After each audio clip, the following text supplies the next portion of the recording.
iPod started in 2001 and is still being made today.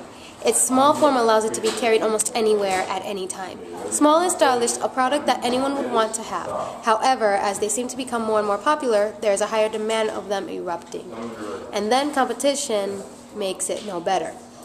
With these high demands of better technology, every company seems to be trying to get ahead and to catch the audience's attention with something better than the original copy. It is with these new upgrades that old technology meets their fates. Apple is disregarding iPod life. These poor little devices have a lifespan of practically a month instead of the usual month to years. See? Even the users of the old models don't know what to do for the outdated iPods. Sad, isn't it? Majority of the old issues will meet the same fate, some quicker than others. Fates issued in beatings and being abandoned in the dark by the people. Apple is only trying to keep up with the times. But don't you think it's going a little too fast? We give our customers what we want. And if they want an iPod 2 or 3, they'll get a damn iPod 2 or 3. What about your other models? Don't you think they should have a chance to be upgraded? Those models are outdated. People don't know what don't want those models anymore. Since our customers already paid for the old model iPods, they have free reign to do what they want with it.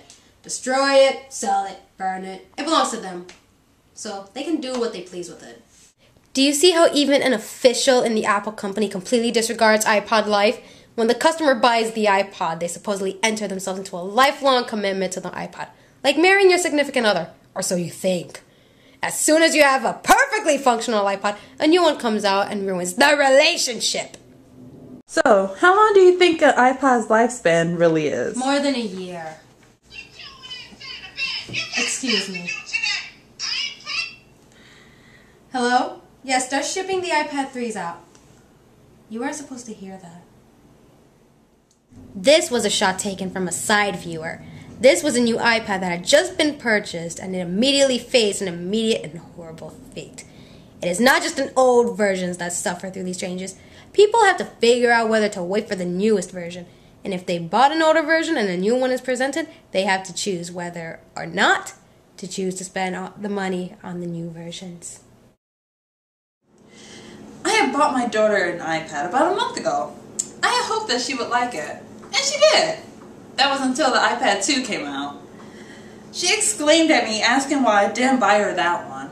I tried to tell her that it was the exact same thing, just much more expensive.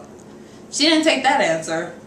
I knew that I couldn't afford it right at that moment, since I spent so much time on the original iPad in the first place.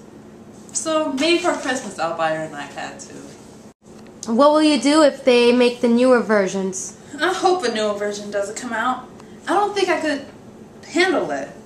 It's especially hard with how the economy is now. You see what you're doing to the poor people who are actually trying to buy your products? Our iPods are a work of art, and most families can afford them. Come, Draco, we are leaving. Hey, you work here!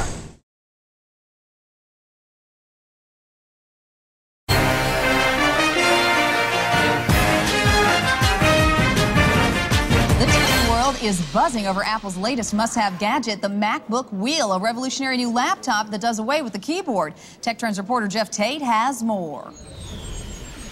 Thanks, Andrea. Say goodbye to the keyboard and hello to the future of laptop computers. With the MacBook Wheel, Apple has replaced the traditional keyboard with a sleek, touch-sensitive click wheel. Apple CEO Steve Jobs introduced the product yesterday at the annual Mac Expo.